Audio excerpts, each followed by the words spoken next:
Parents, take charge of not just the education, but the raising of your children. Spend time with your children. When you're walking, when you're sitting, when you're lying down, when you're getting up, talk with your children about eternity, about what really matters. Talk with your children about current events. Talk with your children about the news. Talk with your children about their fears, their hopes.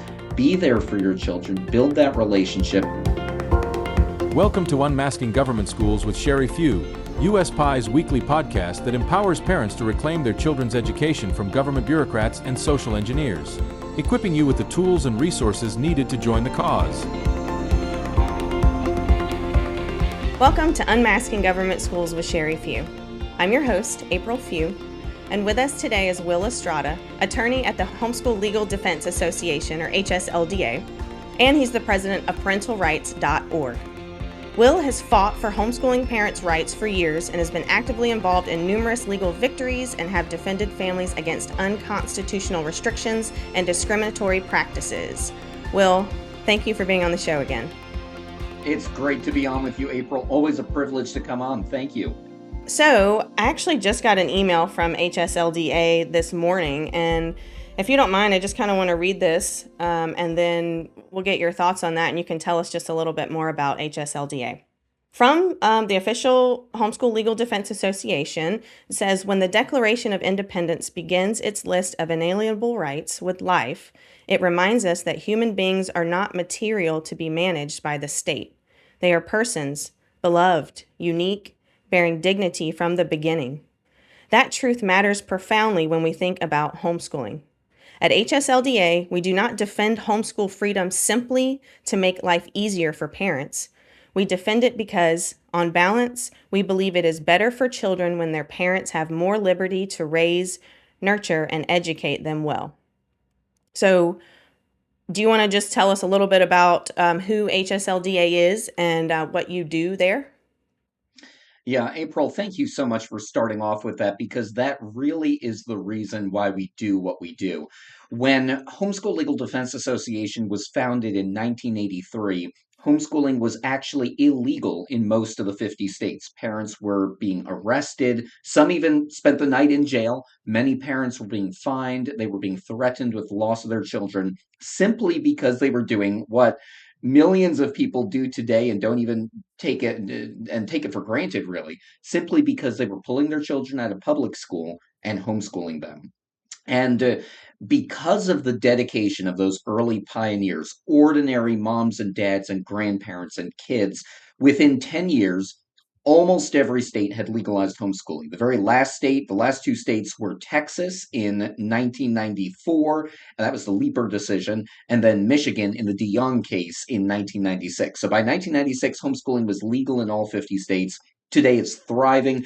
That's not to say we're not without the work that we are doing. A lot of our work is spent not in the courtroom nowadays, but in the legislative halls, continuing to ensure that the next generation of homeschoolers have the same right that my parents had for me. I'm a homeschool graduate, that my wife and I have for our children, and so that our children will be able to educate their children at home. But every day, what we do, whether it's just answering a phone call for an ordinary question or more serious, defending a family during a child protective services false allegation or testifying in court, it's because of those words you started with of our president, Jim Mason, of saying that it's because of the inherent dignity and worth of every single human being, that when it comes to their children, parents, not faceless government bureaucrats, know best. And that is why we defend so vigorously the right of parents to direct the education, upbringing, care, nurture of their children. When it comes to homeschooling specifically, we want to make sure families have that right, because I saw personally, my wife and I see, and millions of families see, homeschooling is best for their particular children. Amen. HSLDA, our family has been members, and you guys have actually helped me in what I thought was a sticky situation. Turned out not to be, praise God, but without your help, I just wouldn't have known what the true answer was. So I was very grateful for your help. And I actually, this was years ago, but I had signed up and was able to speak with one of your legal counsel the same day. So that was I was surprised by that and just very thankful. So That's Every single wonderful. one of our staff, yeah, every single one of our staff are either homeschool graduates or homeschool parents, and in some cases both. And we strive to do that for every single one of our hundreds of thousands of member families in all 50 states in about 30 different countries of providing you that level of assistance. So I'm thrilled we were able to do that for you and your family, April. Yeah, thank you. How many do you have? How many attorneys do you have on working for HSLDA? So right now we have 9 attorneys.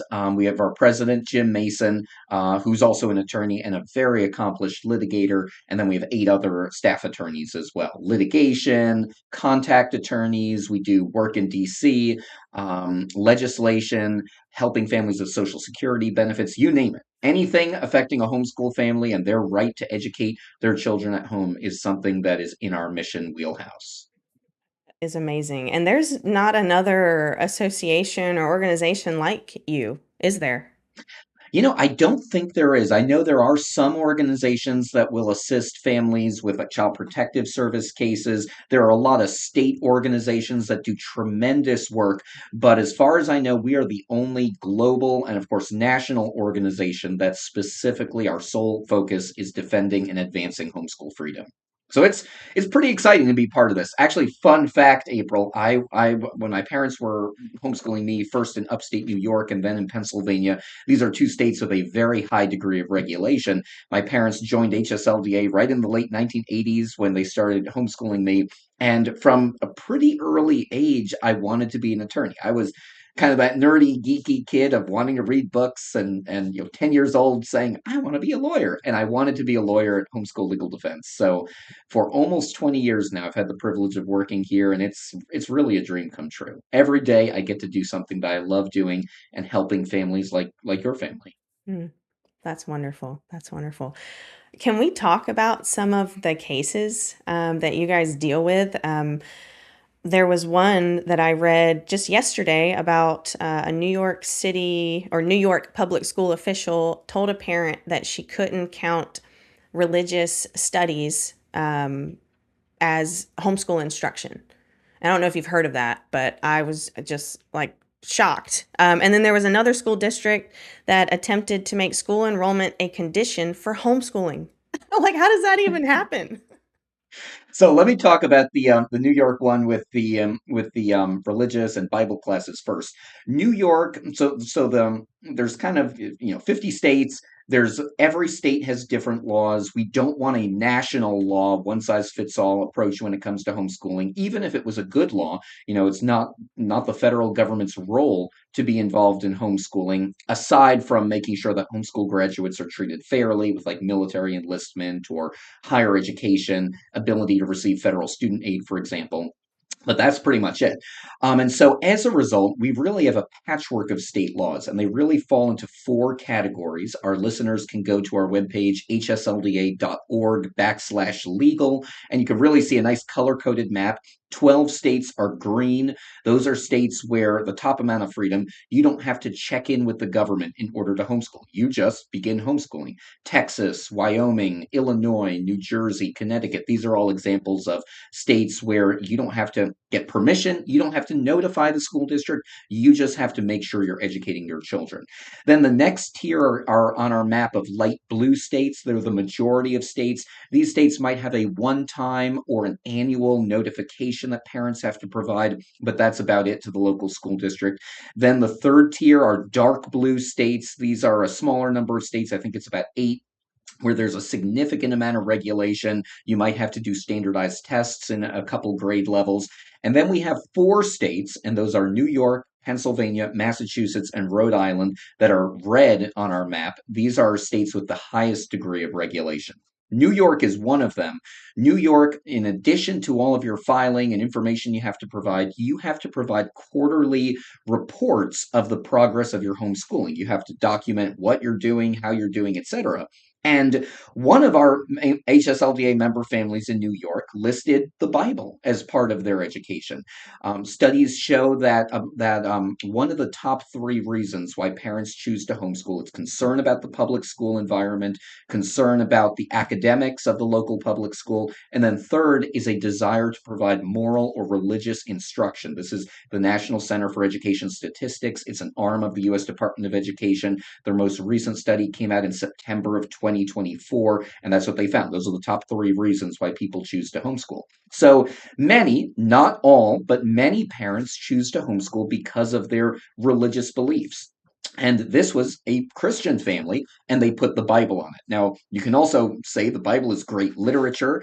Of course, the Old Testament is revered by both the Jewish and Christian faiths, New Testament Christian faith, but many different faiths will look to the Bible as a very important book, and it's certainly a great piece of literature. Now, as a Christian, I believe it's also the inspired, infallible, inerrant Word of God, and this family did as well. But the local public school said, wait a minute, separation of church and state, establishment, you can't use the Bible.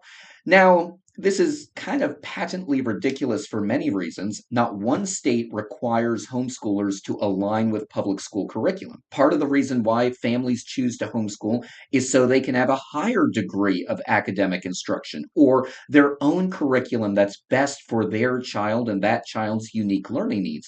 But also, you can have religious instruction in your own home. So my colleague Ralph Rodriguez, he quickly fired off a letter to the school district. We were there to defend the family. We didn't know if it would end up in court. We were certain we would win because, obviously we have the First Amendment to the U.S. Constitution. The New York State Constitution has strong protections for religious freedom, but thankfully the public school ran up the white flag very quickly and realized that it was an impermissible attempt of governmental power to tell a family they couldn't use a religious text. In April, we serve families of all faiths and none. It would have been the same thing if a family said we want to refer to the Quran if they were a Muslim family, or the Torah if they were a Jewish family. Public schools and school districts, even in states with high regulation, cannot tell a religious family what they should use or cannot use when it comes to their children's education. Right, right. Guys, listeners, if you are homeschoolers and you are not already a part of HSLDA, I highly recommend that you go. It was $14.99 a month for a membership. And like I said, if you have any problems, you just give them a call. And I mean, you can tell by listening to Will that HSLDA, they know their stuff and they're very passionate and care. So thank you so much. And I actually pulled up the map that you were talking about because here in South Carolina, that's where I live. It shows that it's moderate. And I believe that because we have to do 180 days of instruction. We have to, they tell us which subjects we have to cover. We have to do a daily log of what we do. And they don't ask for us to turn it in, but it's like we check a box that says that we're doing it. And there's always the potential to be audited. But I would like to see all of that gone because, why should a system who can't even educate its own students tell me what I should be doing?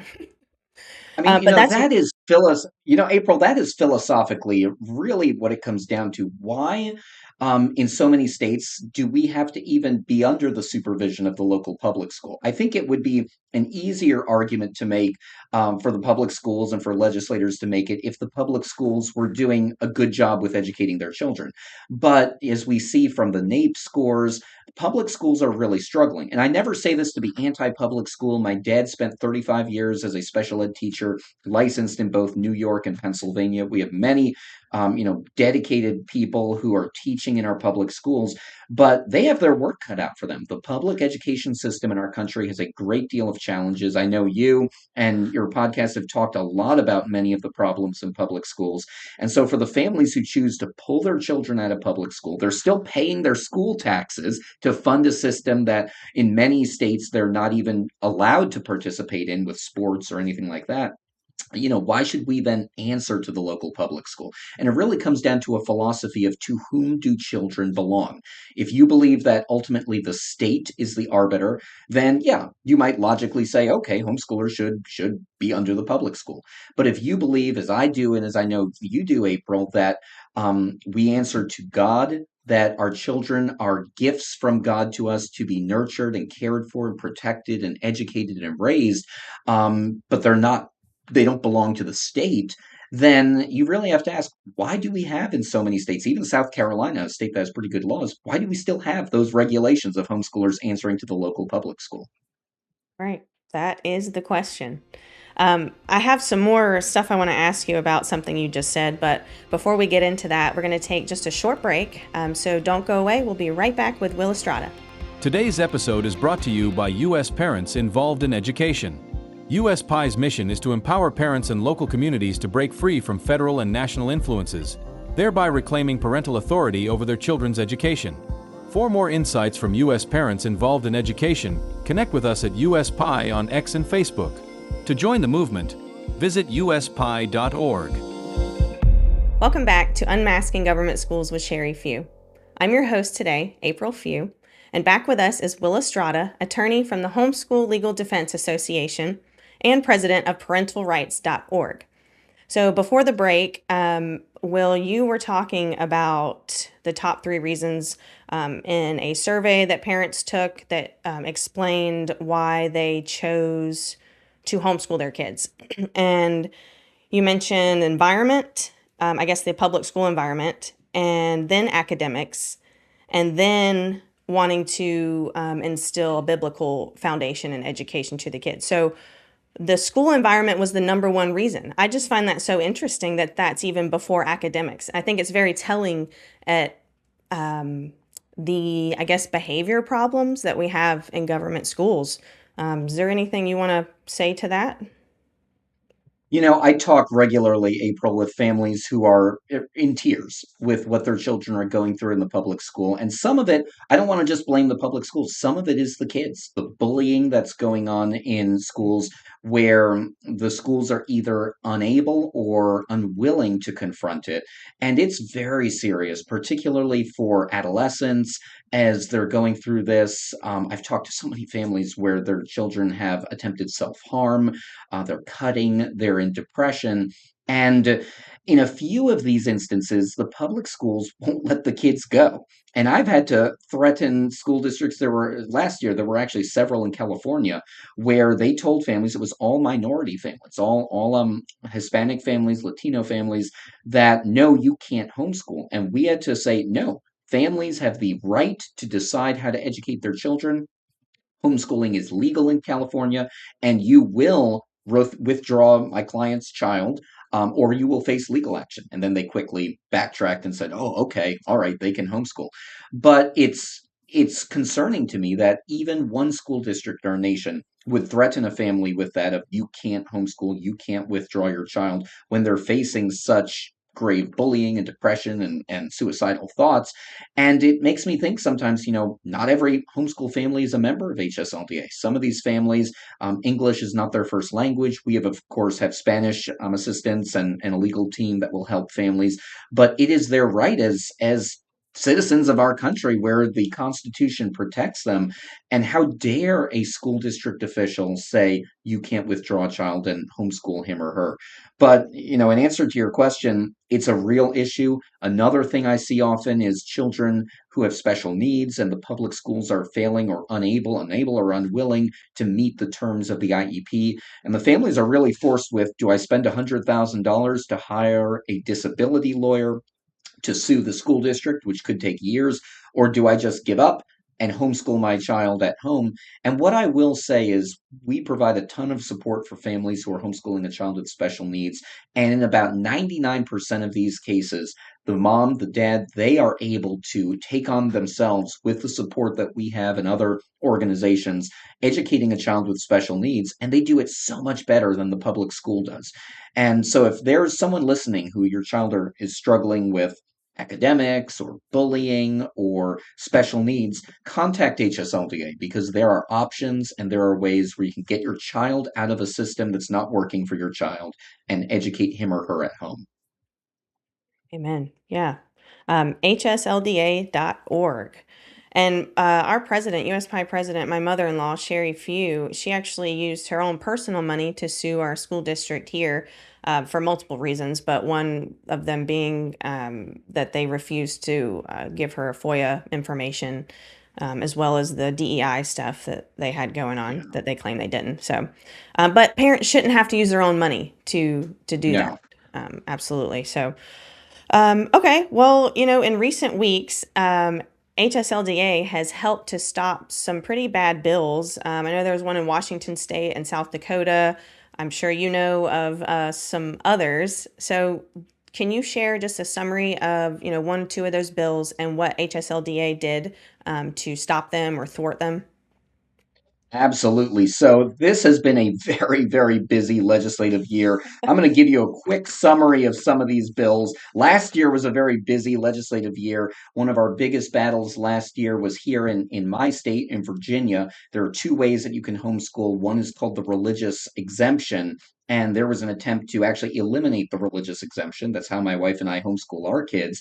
And thankfully, although that bill passed out of one committee, it was eventually killed. Hundreds of homeschoolers came out. Last year, another big battle we had was HB 2827 in Illinois. Thousands of homeschoolers came out, and that bill was defeated. So last year, every single bad bill was defeated. We were hoping last year was a one off with the number of significant battles to defend homeschool freedom in state legislatures had occurred. But this year, we're up to even more.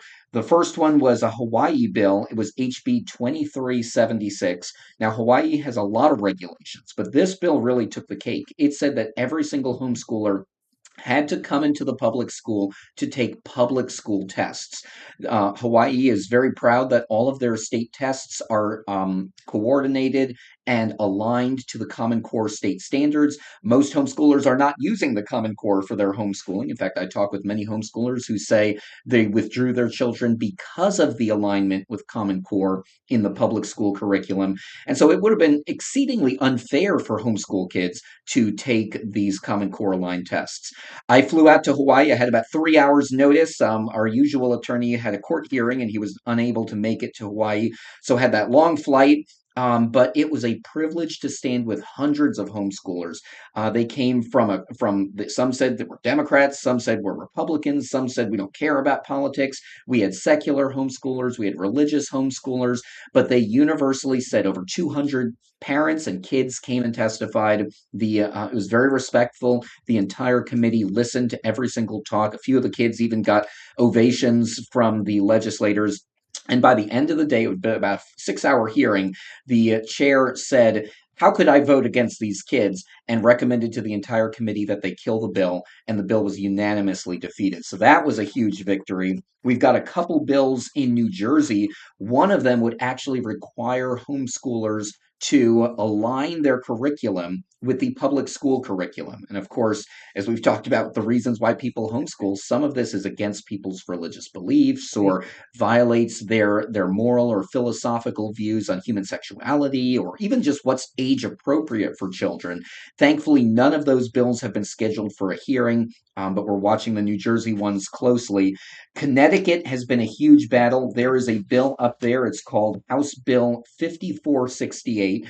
Yesterday at 10 in the morning, it was scheduled for a committee hearing. Connecticut is one of 12 states in the nation which, for decades, has said, we trust parents. You don't need to check in with the government. So it's green on our map. It's one of the most free states.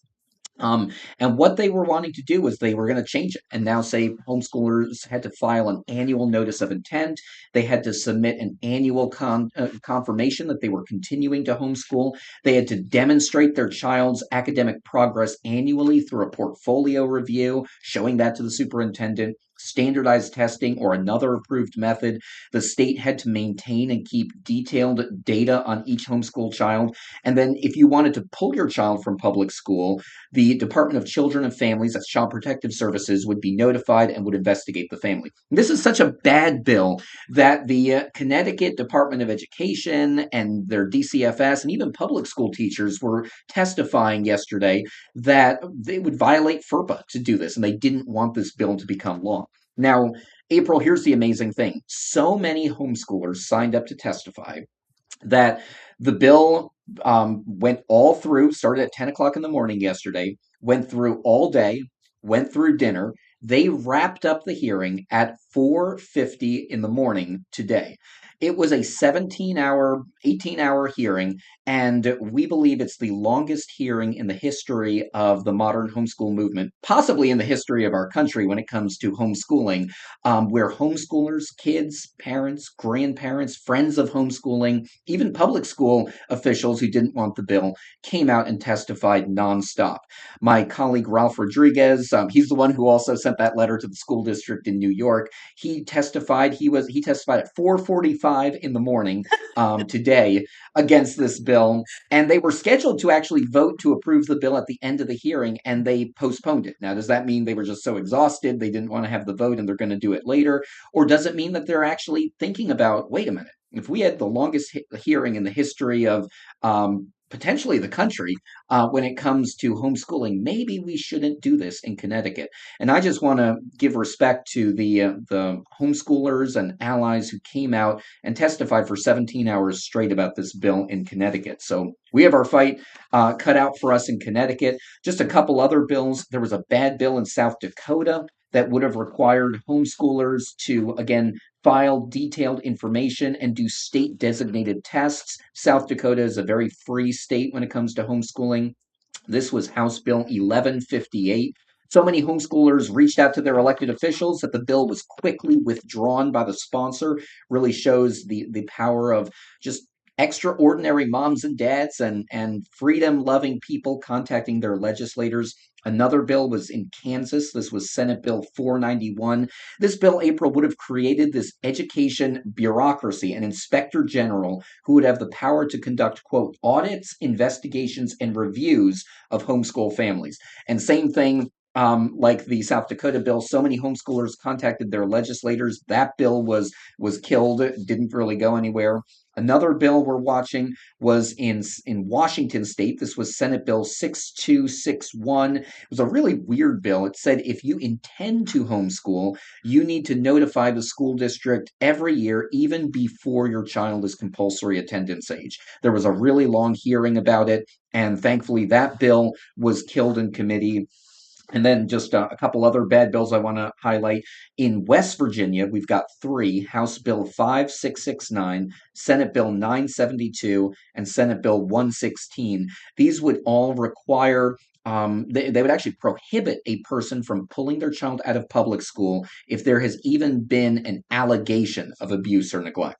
Not a finding, not a conviction, but just an allegation of abuse and neglect. And, something I've seen in my almost 20 years at HSLDA is our system of anonymous reporting of abuse and neglect is often abused by people who don't like a family, by disgruntled family members, by ex-spouses in divorce situations, or an ex-boyfriend or girlfriend, or even just by neighbors who are mad at someone over Yeah, I something was that's gonna going on. say the point is in under that bill, it doesn't matter, right? It doesn't matter Correct. who is making the allegation. So that is And extremely even dangerous. even if the investigation is found to be without merit and a false report, you couldn't homeschool your child. And so what would happen if a little boy or girl is being bullied and is just depressed? If there was an investigation, it could be weeks or even months before that investigation was finalized, and that poor young person would be stuck in the public school in that sort of situation. So these are the sort of things that we're facing around the country. There have been a significant amount of victories this year. One thing that kind of lies heavily on all of us is in the modern homeschool movement, since the 1970s when homeschooling really saw its resurgence, not one state has ever gone backwards when it comes to homeschool freedom. And so some of these bills, particularly in New Jersey, particularly in Connecticut, it would be the first time ever if they were to pass and be signed into law where homeschool freedom has gone backwards. And so we just can't have that. I think it would start a domino effect of other states saying, oh, New Jersey or Connecticut or Illinois has rolled back homeschool freedom. Let's jump on the bandwagon and do that.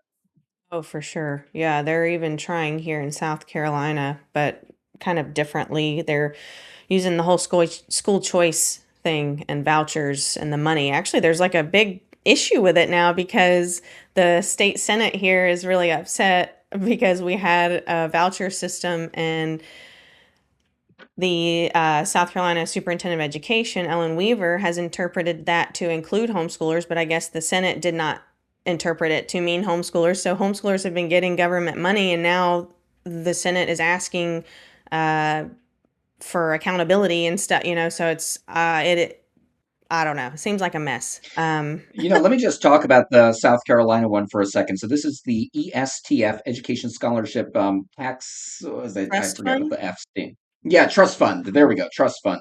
And when it was really expanded a couple years ago, most of the homeschoolers said, "Look, we're not trying to get money. We just want to be able to be left alone to homeschool." But they wrote the bill really vaguely, and really they left a loophole that Superintendent Weaver, who generally is very supportive of homeschooling, said, "Look, I'm going to take this loophole, and if families want the money, I'm not going to prohibit them from it."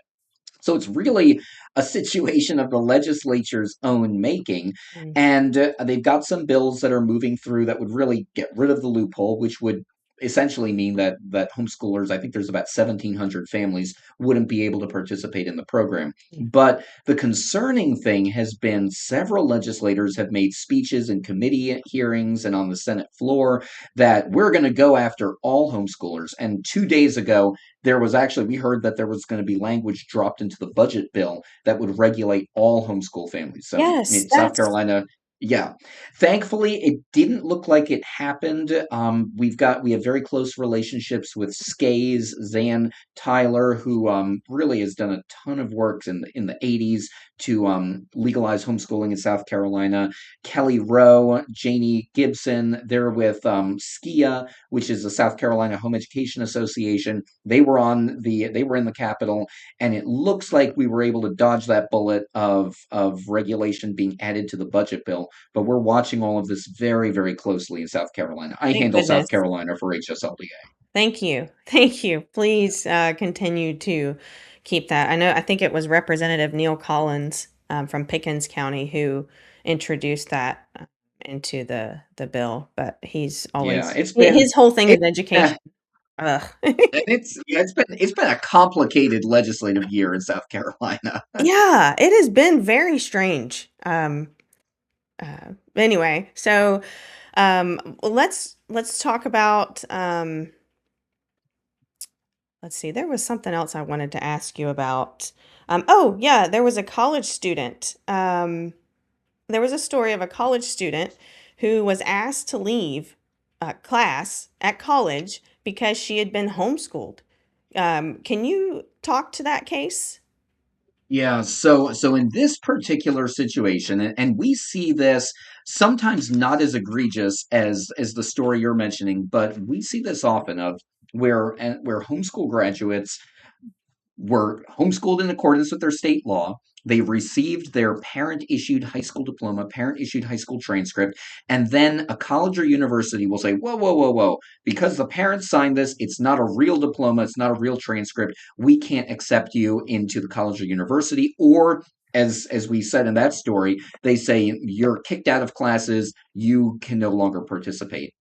Thankfully, we were able to get involved and to tell the college in this story that no, they were homeschooled in accordance with state law, received the parent issued high school diploma, parent issued high school transcript, and they're eligible for federal student aid under longstanding federal law and under longstanding Department of Education guidelines. And so we were able to get that fixed. But April, this has been really a recurring problem, and I'm going to take us back to the last millennium to 1998 as homeschooling really grew in the 70s, 80s, and early 90s, we began to have homeschool graduates like yourself and like myself. And as a result, colleges and universities were saying in the 1990s, well, what do we do? Can homeschoolers receive federal student aid? And so we were able to get the Higher Education Act amended. This is the federal law that really details all of the higher education issues, federal student aid, FAFSA, all that sort of stuff. We were able to amend it in 1998 to say a homeschool graduate is eligible for federal student aid. Now, you would think that fixed the problem. The problem was back in the 90s, people still really distrusted homeschooling. And so Congress put our language in, but they put it under a header that said students who are not high school graduates. And so even though homeschool graduates were eligible for federal student aid, they were classified as students who didn't have a high school diploma. And so ever since that bill passed, 95% of colleges and universities accept homeschool graduates without any problem. But 5%, mainly cosmetology schools, vo-tech schools, and every now and then just some random college or university. Actually, University of Phoenix has been one of the biggest problems that we have had. They'll just say, nope, we don't care that homeschoolers are eligible for federal student aid. They're under that heading of students who do not have a high school diploma. We're not going to accept you. And sometimes it's been very, very challenging for homeschool graduates. So for 28 years, we've been trying to fix this. I'm thrilled to let you know this past year we were able to introduce bills in both the House and the Senate. It's called the Homeschool Graduation Recognition Act. And what it states, it just simply gets rid of that header of students who are not a high school graduate. And it says, for the purposes of federal law, homeschool graduates are high school graduates so long as they've been homeschooled in accordance with their particular state's law. Our House version, H.R. 6392, passed the United States House of Representatives unanimously on March 3rd. Republicans, Democrats were standing up and saying how they supported homeschooling. Our Senate version, S. 3747, passed out of Senate Education Committee unanimously on February 26th. And I just saw this morning it was moved to the Senate legislative calendar. So we are cautiously optimistic that this 28-year problem will be fixed once and for all. It's very often very rare nowadays where bills move unanimously in Congress. And I think it really just shows the strength of the homeschool movement, that homeschooling is a bipartisan issue. There are Republicans who homeschool, there are Democrats who homeschool, and we might have kind of reached a tipping point of where homeschooling is considered mainstream, and we can get this, at least at the federal level, fixed once and for all. So we're excited about that. I am so thankful for you guys. Uh, it's because of organizations and associations like you that countless homeschool families have been saved just so much time, money, and suffering because they don't know. I mean, you don't know. Nobody teaches you this stuff. And so, like, even all the knowledge that I have about education policy, I thought that I had made a pretty big, oh no, uh-oh. But after talking to you guys, I realized that it was totally fine. So, I mean, I was panicking though, because I don't know.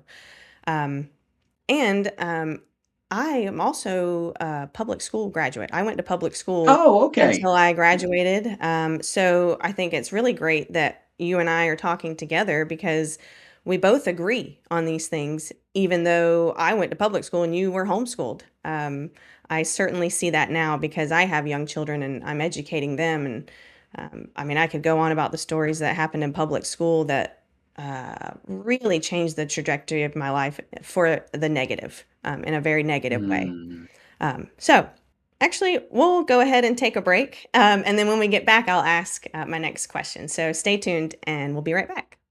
In 1983, the federal government commissioned the landmark report, A Nation at Risk, which sounded the alarm about the state of American education and sparked widespread efforts to improve schools at every level. Despite decades of reform initiatives inspired by this report, today's standardized test scores show little to no meaningful improvement.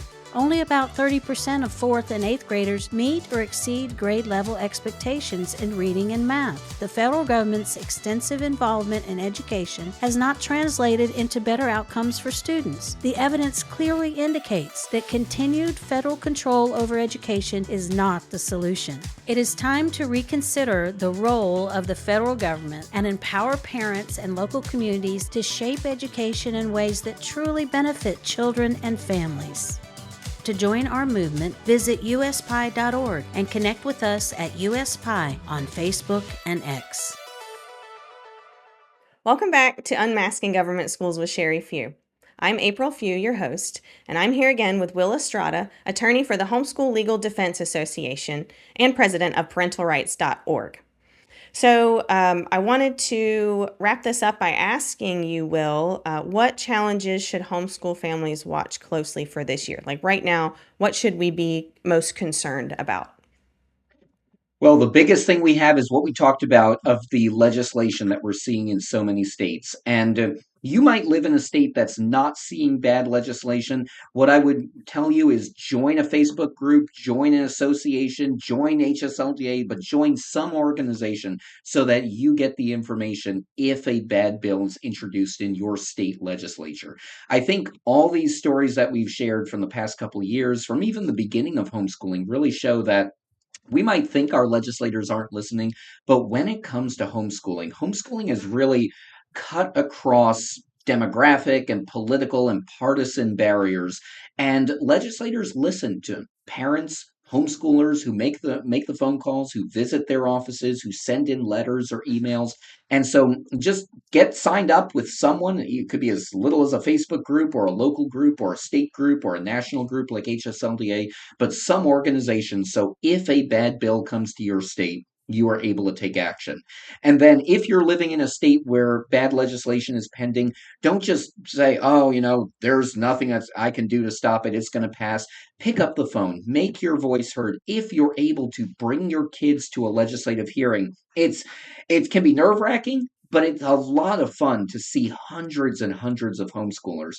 April, I'll never forget last year, I handle Illinois for HSLDA, and we had a really bad bill introduced. It would have had criminal penalties in Illinois if homeschoolers didn't file a piece of paperwork with the local school district. Not a single state has ever done that, mandatory criminal penalties. It was called House Bill 2827. And when the bill came up for a committee hearing, 8,000 homeschoolers came out to the Capitol in Springfield. There were so many, the fire marshal shut down access to the Capitol building. About 500 families did not get in, and they stood outside. It was a nice day. It was March, but it was still kind of chilly in Illinois. And they stood outside just thanking legislators, praying, singing songs, talking to anyone who would listen about this bill. The hearing room was packed 2 hours before the committee hearing started. Homeschoolers were in every hallway, every overflow room, every stairwell, just thousands and thousands of homeschoolers.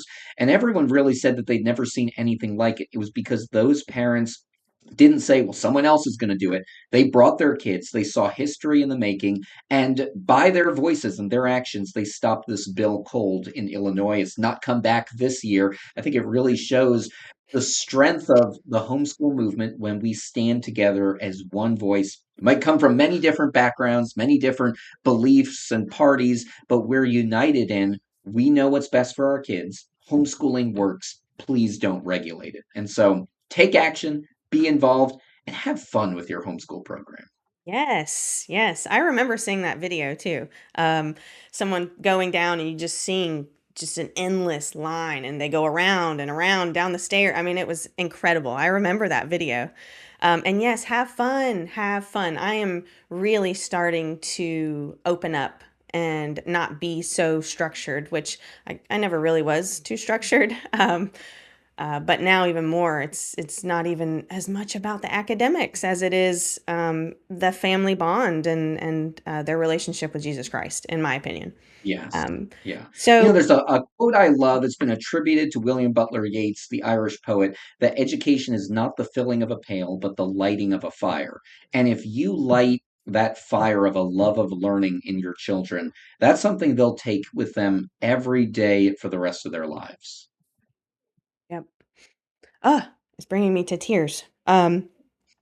Well, I do have two more questions that I want to ask you.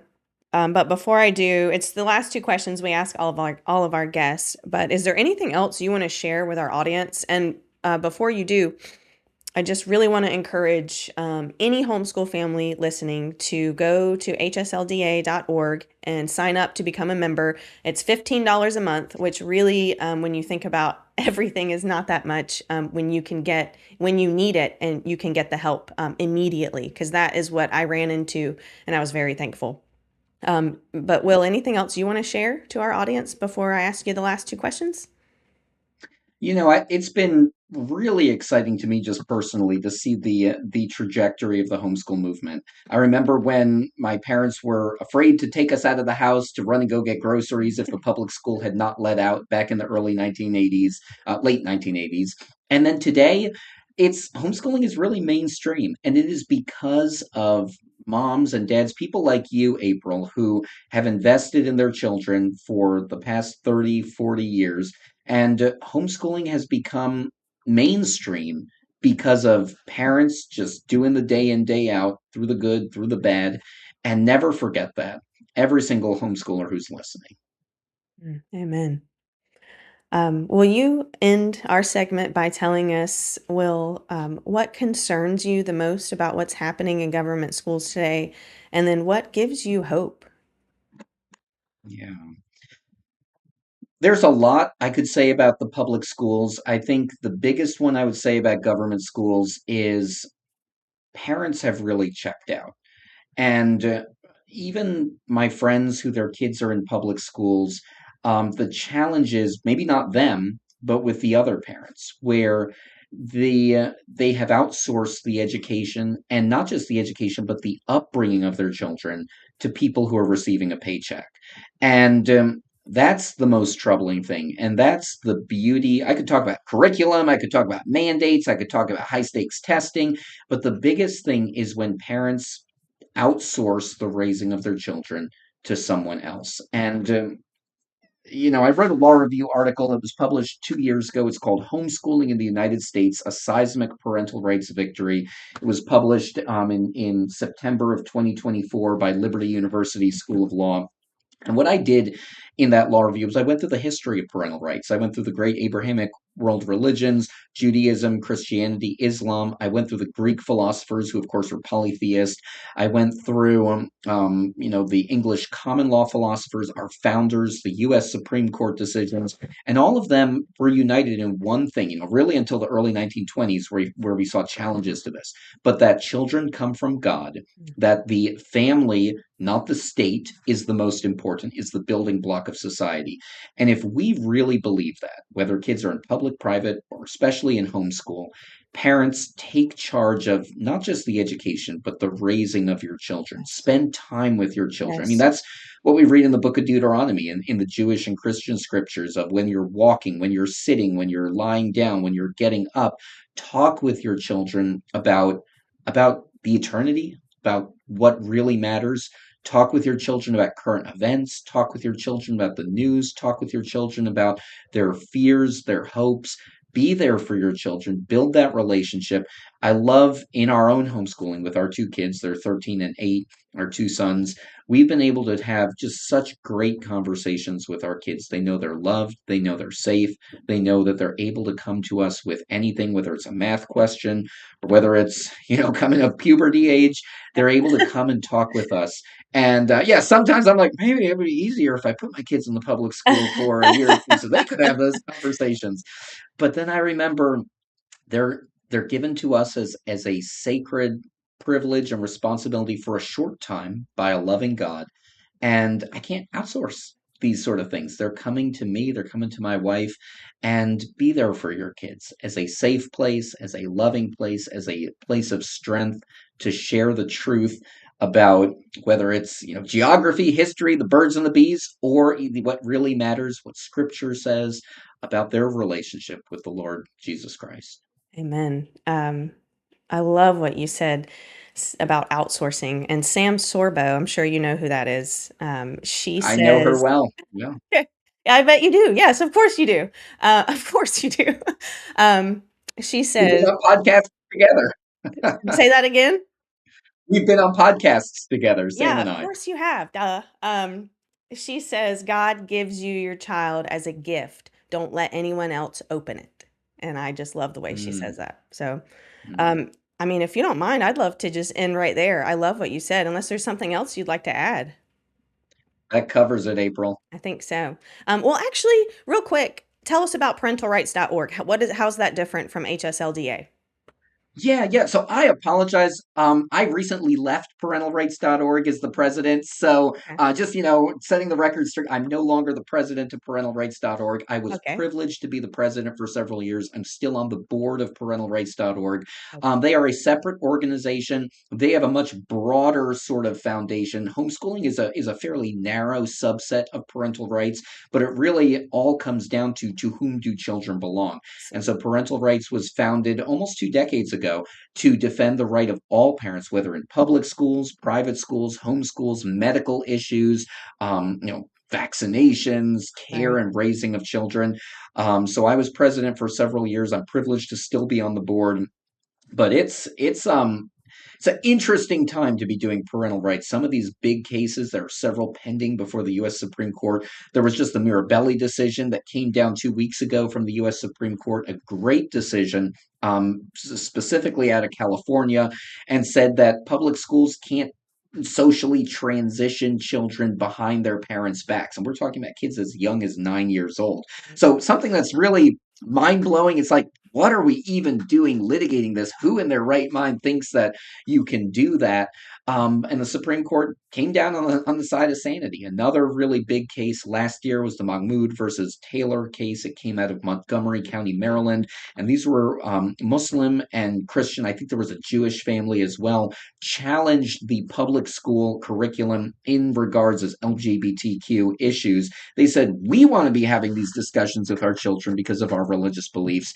And the U.S. Supreme Court ruled with the parents and said, no, if parents want to opt their kids out of this sort of curriculum, they have the religious right to do so. So parentalrights.org and their sister organization, Parental Rights Foundation. Most of the work is done through the foundation. It's parentalrightsfoundation.org. They do tremendous work, and I'd encourage our listeners, particularly if you're not homeschooling your kids, if your kids are grown up, or you want to see how you can get involved on really the foundational issue of parental rights, visit parentalrights.org and the Parental Rights Foundation at parentalrightsfoundation.org.